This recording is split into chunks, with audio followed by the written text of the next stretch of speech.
G'day everybody, how you going? Done a bit of work to this old K model, as you can see. Just to push it along, I want to try doing some that reverse dipping off of the canopies. So I got some paint on it. Didn't come out too bad. Combination of life colour and Mr. Gunsango, Mr. Colour. I added a few little bits and pieces to the undercarriage to improve it. I put some hydraulic lines once I get it to go into focus, but just out of fine wire. And improve the kit's wheels. I just added a little bit of hub detail. It's not spectacular, but it's a lot better than what it was. But the joins in the wings come up okay. So far, I've just got to put the guns in it later on the front, which is going to make it a spare rod, and I've just about knocked that over. But also the little loop aerial there, just add a bit of fine wire as well. But I've masked the canopies up, and I'll give them a shot. RLM 66 first to give it the canopy colour from inside, because it will be posed open. And then I shot the top coat over the top of it, which is RLM 75. So I love my Gunzi paints. They spray on well. Of course, touch a few little touch-ups and etc. But what we'll be doing in this video is we'll be just take the mask off these canopies, but we will be doing this reverse dipping, so we'll see what that looks like. So I'll start removing the masks off these canopy pieces, and I'll get back to you as soon as I get them off, and we'll just have a look and just see what the masking come up like. Also, I'll just mention when I come back what masking tape I've used. I've found a very good tape. It's light smooth tape, but look, for us guys in Australia, it is cheap and I think it is spot on. But I'll get back to you soon. Right, so I've got the canopies masking pulled off the canopies, and no bleed through. Come up quite well. Pretty impressed with that. So, and there's the front canopies done as well. So, yep, I'm very happy with that. So, what we'll do now is we'll set up the to give them a little bit of a dip off, and we'll see what they do. So, got a mess on the workbench here everywhere. Been a busy couple of days. Hope you guys have been doing a bit of model building as well. I'm ready to put the glass down. I'm just having that up there, so I'll quickly dip this off and we'll see what it comes up like.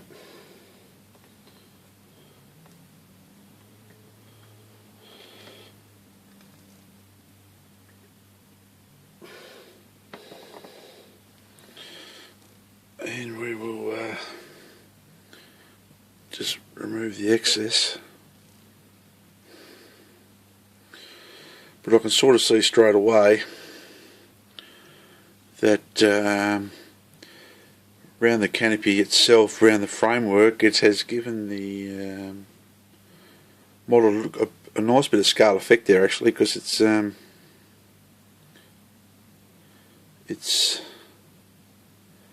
sort of, as I said, it fills in the gaps, and I'll explain that a bit more in a minute. But yeah, I'll just put this one over here out of the way, so it hasn't come up too bad.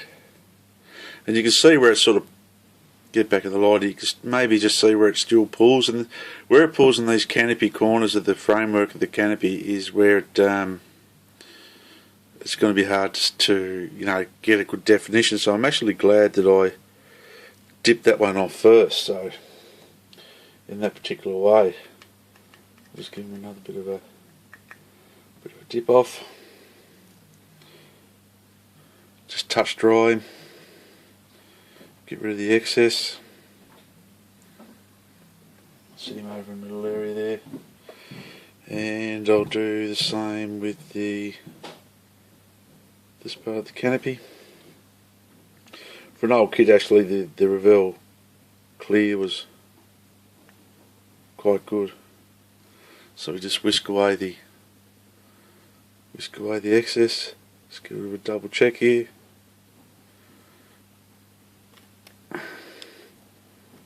And I'll drop the bloody thing in the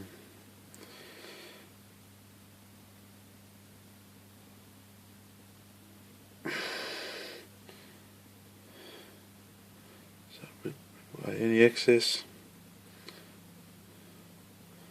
Just move it around. Make sure we get a nice even coverage,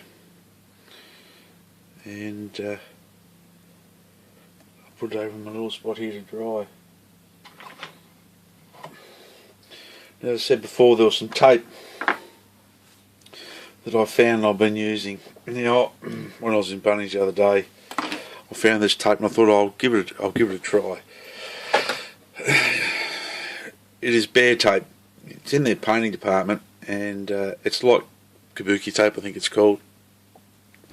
I think I got 50 metres of this for I think it was $7. It would have to be one of the best tapes I've used. Like for it cuts well, it conforms well to lines. Doesn't leave a sticky residue down, and for like when we're using it for big areas, to me tape does get quite expensive. But this bear tape,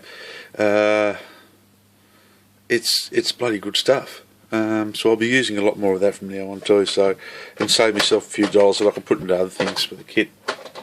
A few other things I was asked about the other day. A couple of questions. One from young Paul. When I was doing some, what do I use for all my wire, and where do I buy it from? Well, I don't buy my wire. I sort of scrounge it up off a few things, mate. So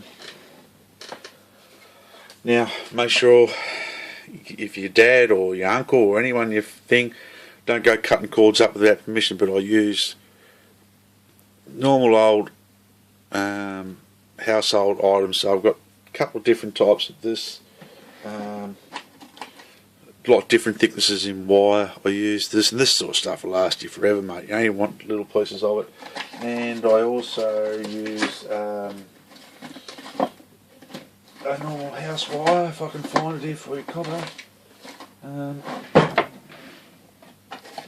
Also use like up to this thickness of mains wire here, like we have in Australia, but this stuff like is really thick, but it's still very good. You can replace grab handles on your military vehicles, depending on how thickness, of course. But I've used just on a few things to replicate stuff. But these ones of this very fine stuff, I'll use it to replicate hydraulic lines and cables on aircraft undercarriage legs. So I've got to run a little bit of wiring inside a wheel well. It bends well, it takes paint quite well. So don't go buying specialist rolls, mate. If you go around somewhere and have a look in the scrap bins or trash bins, or go and ask your local electrical company that does repairs on house items like TVs and things. They might have some old cords they'll go around and give to you, mate. But don't go cutting cords willy and nilly. You might end up cutting something and electrocuting yourself, mate, which is not good. But that's what I use. A few small pieces like that, mate, will last you a long time. I just keep them in an old envelope in my hobby desk, so I know where they all are. You can buy the aftermarket wire. Look, I've got some. The only other thing I do use from every now and then too is if you go to a tackle shop, or this is lead fly tying wire, well, that weight wire for when they tie flies, lead wire. And I've also used that. That's good. I've used that on the inside of that old K model there for doing some of the oxygen lines and a few things like that. Other things that I've picked up from haberdashery stores and things, there's different types of cotton and oops daisy, I'll just wrap that back up. But there's this particular, I've got a silver and a gold I found, mate, and I've also used this to replicate. It's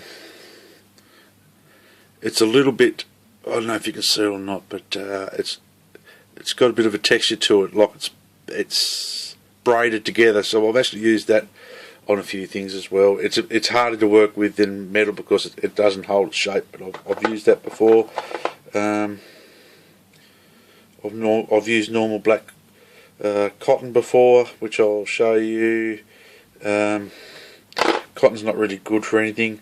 I've seen some young blokes put cotton on a few things and it frays. Unless you coat it with something first, some PVA glue or something like that, you'll get the actual fray marks from the cotton.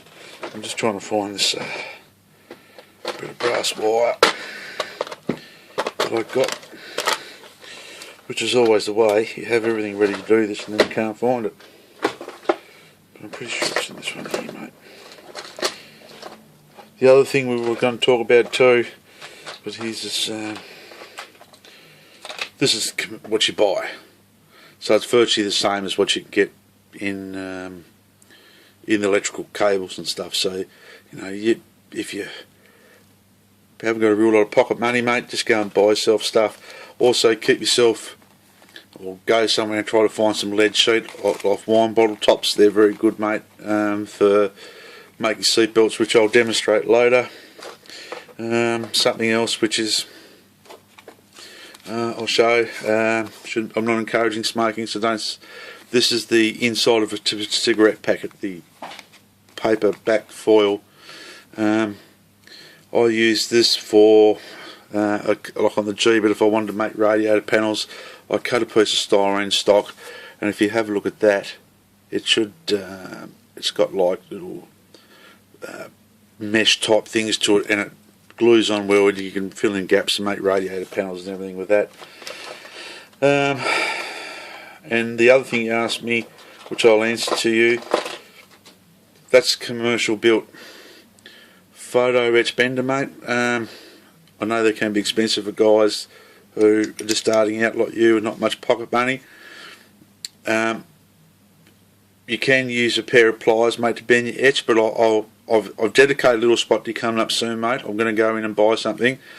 I'm going to show you how to make something similar to this. It works on the same principle on a long line like that, mate. You can probably make it for about 55 cents. If you get your parents or your dad might have this particular item that I'll mention to you later. But we'll make a little photo etch bender for anyone really. But this is like a little bug. This cost me, I think they're a bit cheaper now. I think this one cost me about $45 Australian. I've only used it a few times. But when I have used it, look, I can understand it. It came in very handy, I can tell you that now. But like the next episode, we'll have this one, this old K model glossed off. I went through a lot of my spare decals, and I've found enough now to build an aircraft, which this one's based on, which was White 44 JG77. I did see on there, but I haven't done any research on this back bit of a corner panel here, hand painted, will be the numbers 261. Now, I don't know whether that was done, whether it was operational or not, or when after it was captured. I'm not too sure, but that's it for this video. I'll talk to you again later. Just remember, Paul, ask your parents before you go cutting any wires and stuff up, mate. But if you need any more questions, feel free to ask, mate. Anyway, be good, guys. See ya.